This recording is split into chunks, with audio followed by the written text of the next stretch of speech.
नमस्कार, इस खास बुलेटिन में आपका स्वागत है। मैं हूं रुचि शर्मा।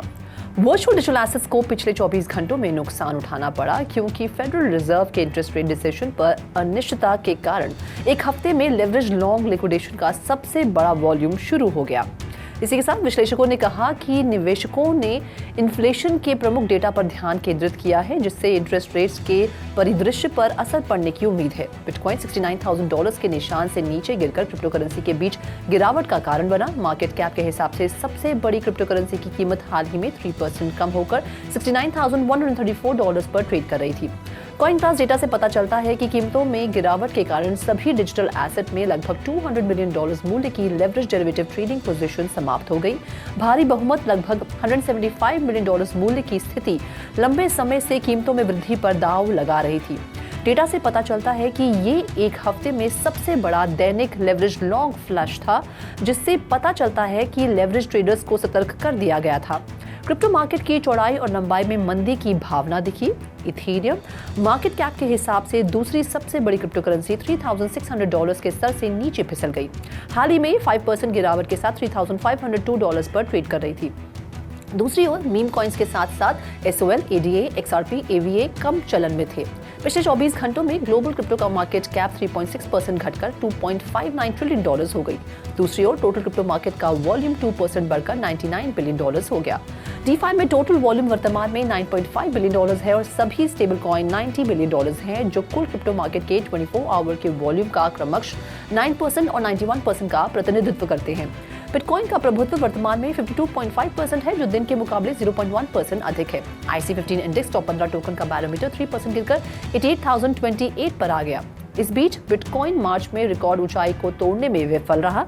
ये दर्शाता है कि नई ऊंचाई को लक्षित करने से पहले कम कीमतें कुछ समय तक जारी रह सकती हैं। USDT के जारीकर्ता तेथर बिटकॉइन माइनिंग सेक्टर में $500 मिलियन का निवेश पूरा करने के लिए तैयार हैं, जो ऑपरेशंस को डिसेंट्रलाइज करने और इंडस्ट्री में विविधता लाने के लिए एक रणनीतिक कदम है। CEO पॉलो आर्डियोनो ने सोलर, विंड और जियोथर्मल पावर जैसे स्वच्छ ऊर्जा स्रोतों का उपयोग करके उरुग्वे, पैराग्वे और एल साल्वाडोर जैसी लैटिन अमेरिकी देशों में नवीकरणीय ऊर्जा स्टेशन स्थापित करने पर कंपनी के फोकस पर जोर दिया। टेथर के निवेश का लक्ष्य आगामी बिटकॉइन हार्विंग इवेंट का लाभ उठाते हुए इस उद्देश्य में योगदान करना है, जो ऐतिहासिक रूप से क्रिप्टो करेंसी मार्केट में कीमतों में बढ़ोतरी का कारण बनता है। हार्विंग इवेंट माइनर्स के लिए ब्लॉक रिवॉर्ड को 6.25% से घटाकर 3.125 बिटकॉइन कर देगा, जिससे माइनिंग लाभप्रदता पर संभावित प्रभाव पड़ेगा। इंडस्ट्री एक्सपर्ट्स का अनुमान है कि बिटकॉइन की कीमत में कटौती के बाद सप्लाई में कमी और निरंतर मांग के कारण बढ़ोतरी होगी। माइनिंग सेक्टर में टेथर की रणनीतिक स्थिति का उद्देश्य बिटकॉइन माइनिंग ऑपरेशन के डिसेंट्रलाइजेशन और सस्टेनेबिलिटी में योगदान करते हुए इस प्रत्याशित मार्केट उछाल का फायदा उठाना है। मटैको, एक स्विस क्रिप्टो कस्टडी फर्म जो रिपल के स्वामित्व में है, ने कहा है कि BCB ग्रुप, एक क्रिप्टो पेमेंट्स फर्म, ने अपने डिजिटल एसेट कस्टडी ऑपरेशंस के गवर्नेंस को अपने प्रमुख प्लेटफॉर्म पर कंसोलिडेट किया है। कंपनियों ने एक बयान में कहा, लंदन बेस्ड BCB ग्रुप अपने ऑपरेशंस को third party digital asset technology provider से स्थानांतरित कर चुका है। अब मटैको के कस्टडी ऑर्केस्ट्रेशन प्लेटफॉर्म का उपयोग कर रहा है। ये कदम पेमेंट्स फर्म को अपने डिजिटल एसेट ऑपरेशंस को सुरक्षित और नियंत्रित करने के लिए अपनी हिरासत तकनीक को एक प्लेटफॉर्म पर कंसोलिडेट करने की अनुमति देता है। BCB, बिटस्टैम्प, Crypto.com, जेमिनी और क्रैकन सहित दुनिया के कुछ सबसे बड़े क्रिप्टो इंस्टीट्यूशंस के लिए पेमेंट्स और ट्रेडिंग सर्विसेज प्रदान करता है।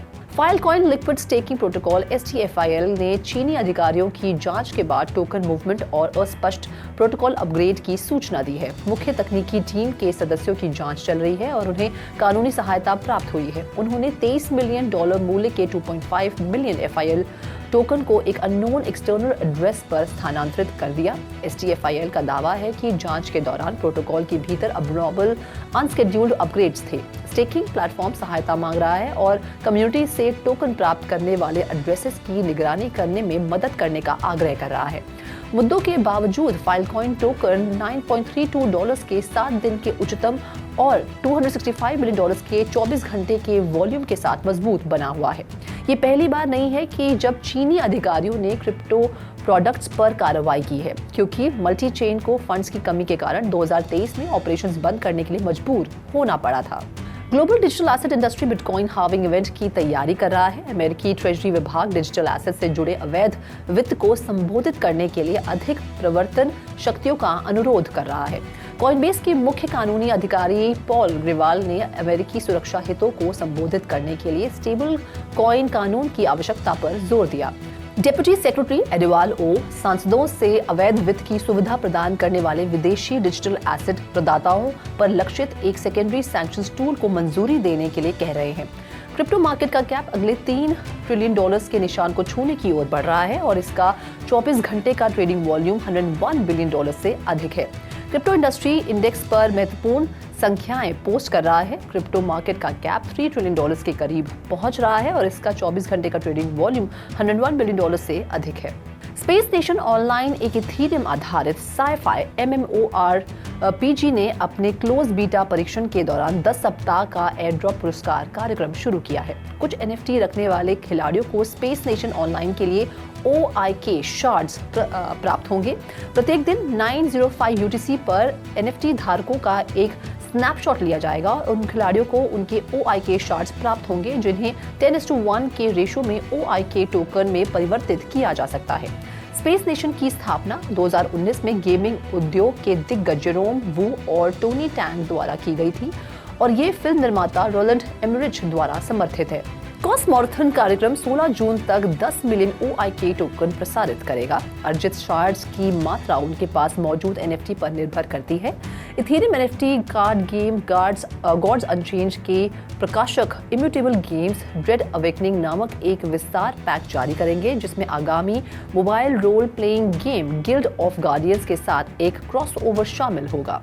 दुबई की वर्चुअल एसेट रेगुलेटरी अथॉरिटी ने Crypto.com को virtual asset service provider license प्रदान किया है जिससे क्रिप्टो एक्सचेंज को एमिरेट्स में संस्थागत निवेशकों की सेवा करने का पूर्ण अधिकार मिल गया है। Crypto.com एक अंतर्राष्ट्रीय ऑपरेटर पिछले साल नवंबर में वर्चुअल एसेट रेगुलेटरी अथॉरिटी की प्रोविजनल कंडीशंस को पूरा करने के बाद दुबई में क्रिप्टो फिएट सुविधाएं प्रदान करने वाले पहले ऑपरेटर्स में से एक बन गया है। दक्षिण कोरिया, स्पेन, नेदरलैंड्स और यूके जैसे जुरिस्डिक्शन में सुरक्षित क्रिप्टो लाइसेंस के साथ कंपनी पूरे एशिया और यूरोप में अपनी उपस्थिति का विस्तार कर रही है। दुबई ने बढ़ते डिजिटल एसेट इकोसिस्टम की निगरानी करने और निवेशक सुरक्षा को खतरे में डाले बिना नवाचार का समर्थन करने के लिए मार्च 2022 में अपना वारा स्थापित किया। वारा ने पिछले साल फरवरी में अपनी नियामक व्यवस्था शुरू की। जनवरी में 19 पूर्ण डिजिटल परिसंपत्ति लाइसेंस जारी किए। 72 additional initial approvals complete issuance के लिए पेंडिंग थे। The US securities and exchange commission ने न्यूयॉर्क स्टॉक एक्सचेंज को स्पॉट बिटकॉइन ETF के लिए ऑप्शन ट्रेडिंग शुरू करने की अनुमति देने पर अपना निर्णय स्थगित कर दिया है। निर्णय 29 मई 2024 के लिए निर्धारित है।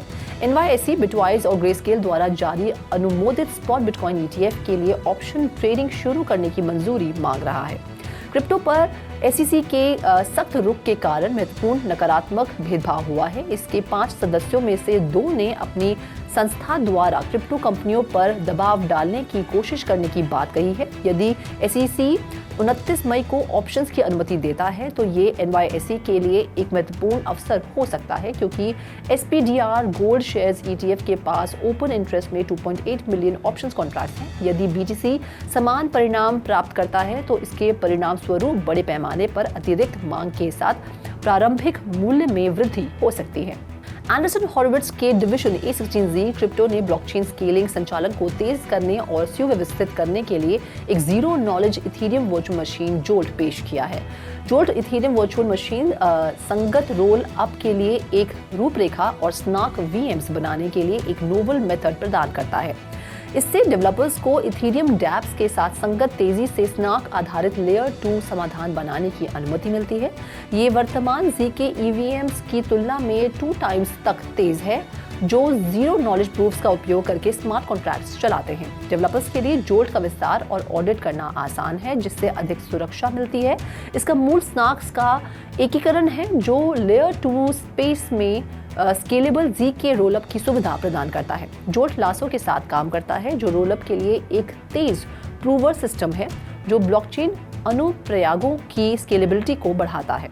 फाइनेंशियल स्टेबिलिटी इंस्टीट्यूट ने एक रिपोर्ट जारी की है जिसमें विभिन्न न्यायालयों में स्टेबल कॉइन के लिए एक समन्वित नियामक दृष्टिकोण की आवश्यकता पर प्रकाश डाला गया है। रिपोर्ट स्टेबल कॉइन रेगुलेशन के लिए विविध प्रतिक्रियाओं पर प्रकाश डालती है, जिसमें 2023 में भुगतान विधि के रूप में यूके द्वारा स्टेबल एसेट को वैध बनाना, ईयू द्वारा क्रिप्टो एसेट रेगुलेशन में बाजारों को लागू करना, जापान द्वारा स्टेबल कॉइन मार्केट को विनियमित करना और एक स्टेबल कॉइन बिल पर विचार किया जाना शामिल है।